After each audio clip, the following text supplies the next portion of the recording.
Good evening, Azeroth, and welcome to episode 170 of the World of Goldcraft.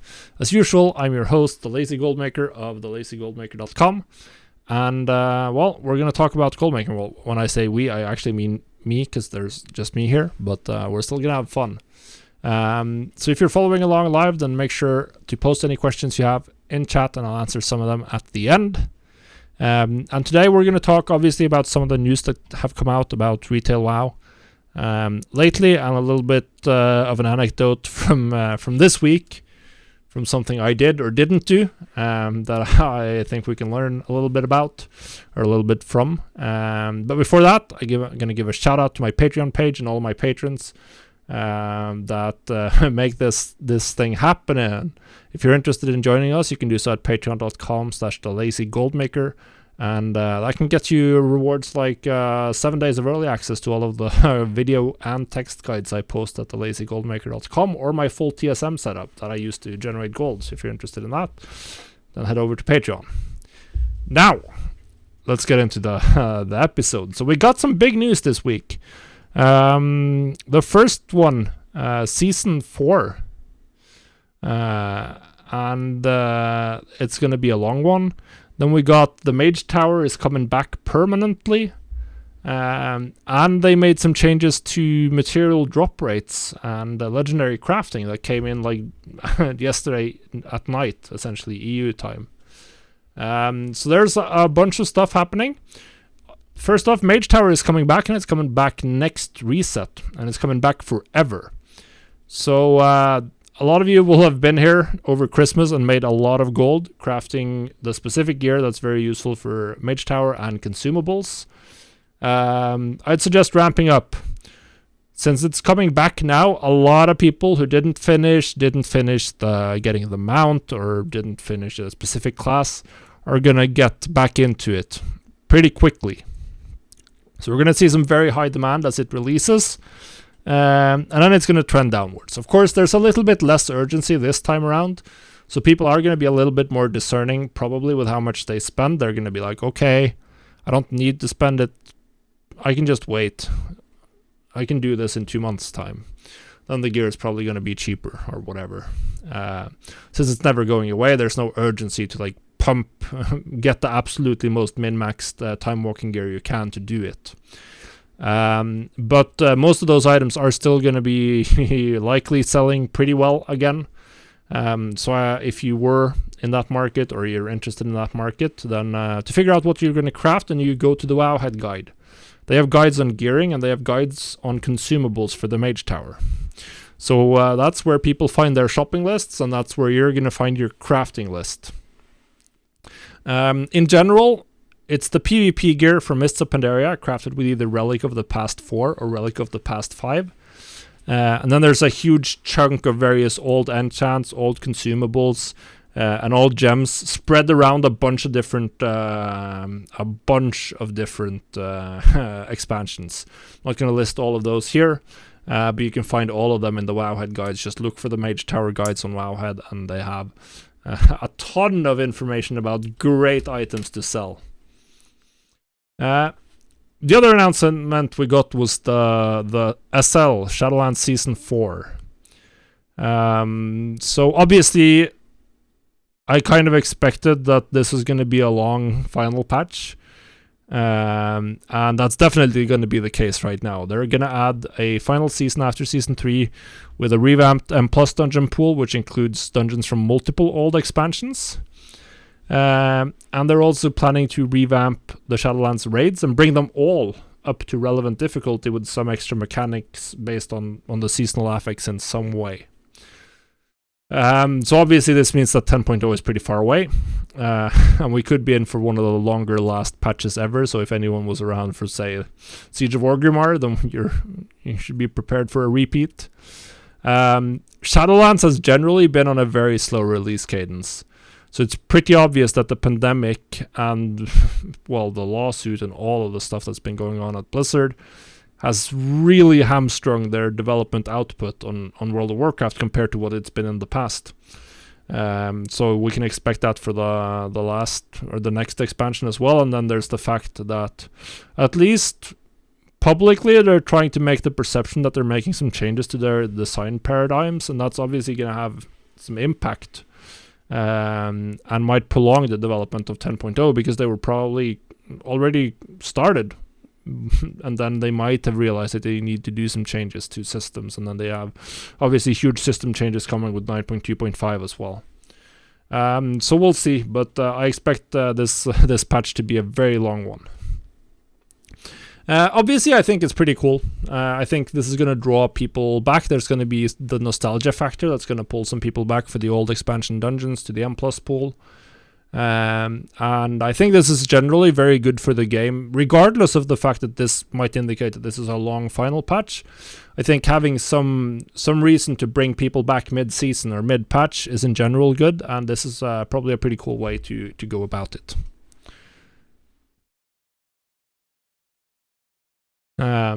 So yeah, and then lastly, a smaller news piece was the Blizzard has decided to make some changes to materials and legendaries. So they've massively increased the amount of soul ash and soul cinders you get, so it's now way easier to get enough for more legendaries. That's actually a bottleneck for me. I would probably have crafted more rank 7s already if it wasn't for the soul cinders being a little bit too slow for my taste.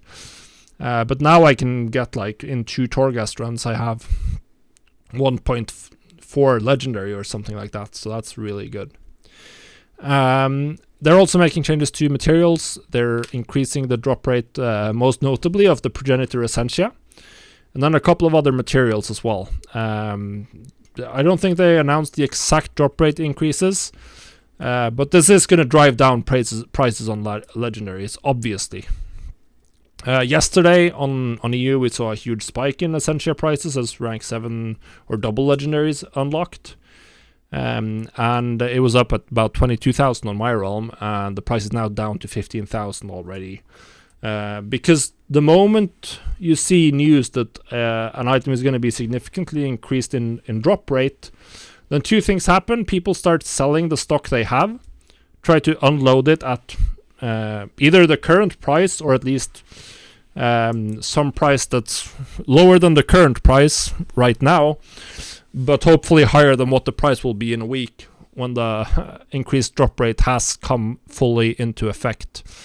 And on the other side, crafters and the people who are buying in bulk, like me, we're only going to buy small amounts. Like, I'm only buying just enough Essentia to restock the fastest selling slots right now. Like, I'll sell out on rings because they're selling every 5. I sold 5 rings or 3 rings in 5 minutes earlier today, rank 7 Shadowlands rings. So I'm only going to buy just enough to restock until the price stabilizes at whatever lower point it stabilizes. I'm not going to start buying huge quantities. So that those 2 effects means that the moment a buff drop rate is announced, the price starts falling very rapidly. Because people start selling, a lot of people start selling, and a lot of people stop buying until the price is stabilized, which in some cases might make it overcorrect and go too low and then spike back up a little bit, which might represent a investment opportunity, but you'd have to be able to consistently time the bottom, which is not particularly easy. Either way, all of the materials that have buff drop rates are going to be trending downwards in price for very obvious reasons. And outside of that, just, well, legendaries are going to be less expensive, but they were always going to trend downwards in price, and they weren't, compared to Shadowlands historically, they were not completely outrageously expensive this patch, but obviously still expensive enough that they were a significant pain point for a large number of players. Now, I wanted to talk about one little thing extra that I realized today. And the creation catalyst is coming, where people can craft not legendaries, they can craft tier pieces by upgrading any slot actually. So you can get a tier piece in whatever slot you want, which is interesting because it means that long term people can actually have 2 legendaries in their big stat slots if they have legendaries that line up with those. So that's going to change the absolutely optimal biz setup a little bit, but it's not going to have a huge effect right now. The more interesting thing is the fact that you might be able to upgrade mythic BOEs. So if you're unlucky with drops, then you can buy an item level 278 BOE and upgrade it at the Creation Catalyst for a guaranteed 278 piece. So there might be a small flipping opportunity in BOEs. Now, a lot of people might already be aware of this, and the BOEs are very, very expensive, so it's uncertain how much upwards movement is possible. But I do think that there's going to be a significant market for a straight upgraded item level 278 tier piece in 2 weeks' time. Wura asked, you said might, will that definitely work? As far as I know, it will definitely work, as far as the Wowhead guide is concerned, but I haven't actually tested. It says any gear from Season 3 from M+, PvP, or raids. I'm assuming this includes BOEs. But of course there's a chance that Blizzard just nukes that out because they don't want to sell that much power to players. Which is why I said might. They might change that. Because it might lead to a lot of people buying BOEs and the price being very expensive and people complaining about pay to win, which is the only thing you'd consider. But then of course the BOEs would be almost useless eventually if you can't turn them into tier pieces. So we'll see. I sort of expect it to go live, which means that there might be a market. And obviously we're going to see Mythic BOEs gradually go down in price, but there might be a spike up around the time their Creation Catalyst releases. So that was it about the game. And now I'm going to talk a little bit about something that happened to me over this week, or something I did and didn't do. Because last week while I was streaming, or I was on Sunday, I believe. So one of my viewers, was talking about some people he'd seen discussing on the WoW Economy Discord server that they were expecting Legendaries to crash for multiple different reasons, primarily because historically farming isn't as profitable as farming Progenitor Essentia was. So they expected the price to start crashing down very quickly. And they didn't really expect the double legendary reset to be good. And their arguments were convincing. And it was clearly experienced goldmakers. And I ended up taking it a little bit too much to heart, or more to heart than I think I wanted to. So I didn't stock up on Essentia before the reset. But I had always thought that this was going to be a big reset. That was my analysis based on what I'd seen in Shadowlands. It's very easy to make a convincing sounding argument about, oh, they won't have farmed rep, or they're not going to care that much about performance. They are. People care about maximizing their character, a surprising amount. You should never underestimate how much people are willing to min-max their characters. The sale rate yesterday was pretty much as good as it was when rank 7s came out. The price was a little bit lower, but it was incredible. And now with the buff to drop rates, of course, we're going to see Essentia start crashing a little bit faster, but it's still high, and still higher than it was at the point where I chose not to buy. Now, obviously, I could have been wrong in my initial analysis, or Blizzard could have taken action sooner to buff the drop rate of Essentia and drive the price down. But this highlights to me that I should be the one to be right or wrong. I should have trusted my own analysis. Because that's the best one. It's based on what I see on my realms and what I've seen. It's easy to make convincing sounding arguments. For me as well, of course. Obviously, I'm wrong often. But if I base it on my own analysis, then I can improve my own analysis and I can get better at making decisions. And that's why you should go with your own flow. Don't listen too much to what other people are doing. There's also the fact that the more you listen to other people, the more you're going to do exactly what they're doing, and then that's going to be less profitable. So I should have trusted myself. I'm actually a little bit angry at myself. But it's very easy to get drawn up in some people who are very clearly, like, I think all of them were richer than me, so there's always a bigger fish. There's always someone who's going to look like they know more, and then they might not. You don't know. They might be discussing this in a public forum because they didn't want competition next week. You don't know what other people are actually trying to get out of what they're discussing publicly. So learn from others, but mostly in terms of what has worked in the past and try to figure out why it has worked. When it comes to figuring out the future of gold making, specific prices, whatever, you should be trusting yourself, not other people. And that includes me. Like, I don't have a crystal ball. I make my own analysis. I generally try to avoid telling people what to do for the future. I'm going to try to tell people what might be profitable right now. But you're the one who has to test it out and analyze your own realm to figure out if it works or not. And there's never a guarantee. So yeah, now I was wrong. There are a couple of things I was wrong about for this reset. Number one, I was underestimating how much people would buy rings. Yet again, I was expecting belts to be by far the best slot, and it has been a very strong slot, but rings have been continuously just absolutely incredible. So that was really good. Boots have been okay, and then I've seen sales across all slots because with Unity, the optimal slot is going to be based on what loot you've gotten so far and how much gold you have on hand. So obviously gold is not really an issue for me.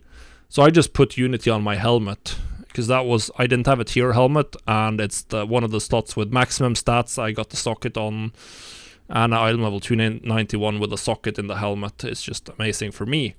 And I'll just recraft it. I'll probably get a second Unity on the belt and have two of them, and then I can swap around, because in some specs I'm going to be using a helmet legendary in some builds potentially. So that's what I'm going to be doing. But for me, 100,000 gold plus minus is literally a drop in the water, whereas that's not the case for most players.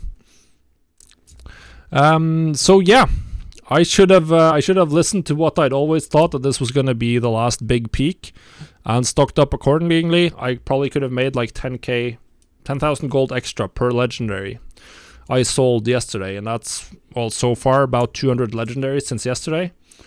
So that would have been 2 million extra profit if I'd bought my Essentia on Sunday or Saturday and trusted my own gut. Well, you win some, you lose some. So yeah. Then we have a question from chat from Hocus Pocus. Thoughts on possible Season 4 overall item level increase and rank 8 legendaries?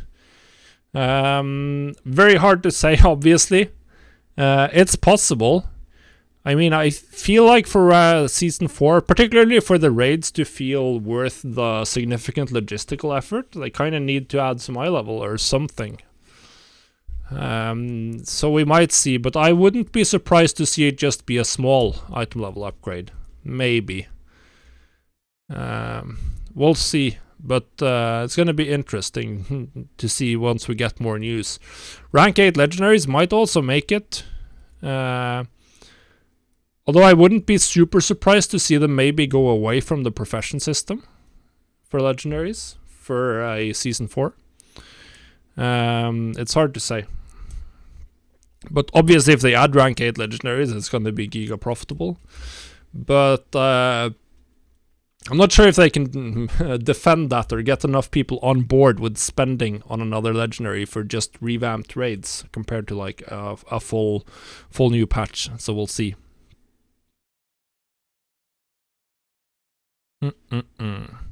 And Wura has a point regarding the preparation, that the EU has a huge advantage since we can look at what's happening on NA realms and then react accordingly. Sadly for me, by the time I could react, Essentia prices were already too expensive, or already expensive. But it is generally something you do, and I always do that when there's completely new markets, because I play on EU. It's a great advantage.